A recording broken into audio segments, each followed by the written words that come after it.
परमेश्वर के अति पवित्र नाम को सारी महिमा देते हुए आज के इस अनुग्रहित दिन में मुझे सुनने वाले सभी श्रोताओं को प्रभु यीशु के नाम में अपना अभिवादन देता हूँ।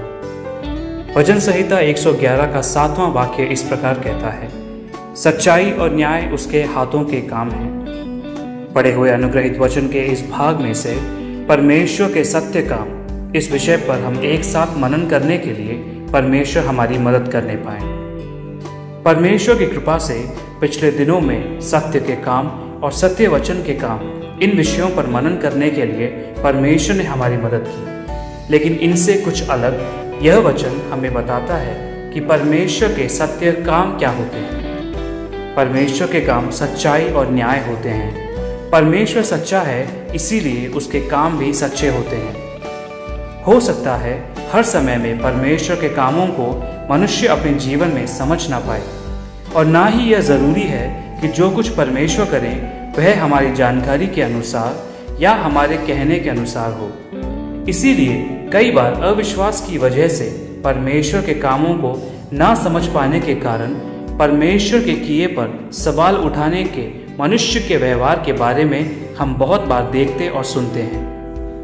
भजन संहिता का वह भाग जो हमने मुख्य वचन के रूप में पढ़ा है हमें सिखाता है कि यहोवा के काम बड़े हैं। इतना ही नहीं, इसी भजन संहिता में हम देखते हैं कि यहोवा के काम महिमावान हैं, यहोवा के काम तेज से भरे हैं, ऐसा हम समझ पाते हैं। वचन यह भी स्पष्ट करता है कि परमेश्वर ये काम हमारे जीवन में इसलिए करते हैं ताकि हम उसके इन अद्भुत कामों को हमेशा याद रख सकें। यहोवा कृपालु है, यहोवा करुणामय है, यहोवा अपनी वाचा को, अपने वायदों को हमेशा याद रखता है। यहोवा अपने कामों की सामर्थ अपने लोगों के सामने प्रकट करता है और अन्य जातियों के अधिकार को अपने लोगों को देने का वह निर्णय करता है। इतना ही नहीं, उसकी आज्ञाएं विश्वास योग्य हैं। वह अपने लोगों के लिए छुटकारा भेजता है। वह अपने नियमों को हमेशा के लिए निश्चित करता है। इस प्रकार से परमेश्वर के कई कामों की विशालता इन वचनों में हम देखते हैं। मुझे सुनने वाले प्रियजनों, हो सकता है आज आपके जीवन में हो रहे परमेश्वर के काम आपको लगे कि न्याय रहित हैं और आप उसकी वजह या उसका जवाब अपने जीवन में ढूंढ नहीं पाते हों। लेकिन फिर भी आज हमें यह विश्वास करना जरूरी है कि परमेश्वर के काम हमेशा विश्वास योग्य ही होते हैं। परमेश्वर के भक्त अय्यूब के बारे में हम जानते हैं। जो कष्ट उसके जीवन में आए वे हमारी समझ से भी बढ़कर थे। ऐसे कष्टों के सामने जिनका कोई जवाब नहीं था, अब क्या होगा, इस आशंका के साथ में कई प्रकार के आरोपों का सामना वह करता है। अय्यूब की पुस्तक के 19वें अध्याय में उसके जीवन की कुछ आशंकाओं के कारण उठने वाले कुछ सवालों के बारे में हम देखते हैं। परमेश्वर मुझे भूल गया है, परमेश्वर ने अपने जाल में मुझे फंसा लिया है। छुटकारे के लिए मैं दुहाई देता हूँ लेकिन कोई मेरी नहीं सुनता। मैं ऊंचे शब्द में पुकारता हूँ लेकिन मुझे न्याय नहीं मिलता। उसने मेरे मार्ग को अंधियारा कर दिया है। इस अध्याय का 9वां वाक्य, उसने मेरा वैभव हर लिया है।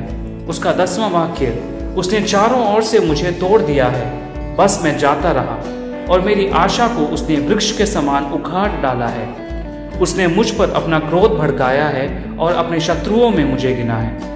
और इस प्रकार अपनी अनेकों परेशानियां अय्यूब परमेश्वर के सामने रखता है। मुझे सुनने वाले प्रियजनों, हो सकता है आपके जीवन में कुछ विशेष परमेश्वर के कामों की वजह से आप सोचते होंगे कि अब आपका कुछ नहीं हो सकता है।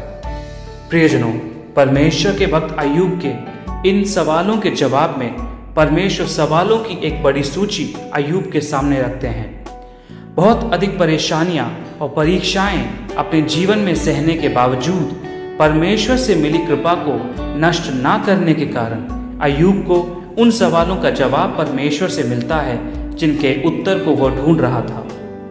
अय्यूब की पुस्तक के 42वें अध्याय के 2 और 3 वचन में इस प्रकार अय्यूब कहता है, मैं जानता हूं कि तू सब कुछ कर सकता है और तेरी युक्तियों में से कोई रुक नहीं सकती।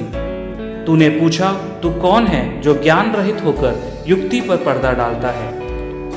परंतु मैंने तो जो नहीं समझता था वही कहा, अर्थात जो बातें मेरे लिए अधिक कठिन और मेरे समझ से बाहर थी, जिनको मैं जानता भी नहीं था। मेरे कानों से तेरा समाचार सुना था, परंतु अब मेरी आंखें तुझे देखती हैं। प्रियजनों, परमेश्वर के काम जो वह संसार के प्रति, संसार के लोगों के प्रति और हमारे प्रति करता है, वह सत्य ही है। इन वचनों के द्वारा परमेश्वर हमें बहुतायत से आशीषित करें। आप सभी का दिन अनुग्रहित हो।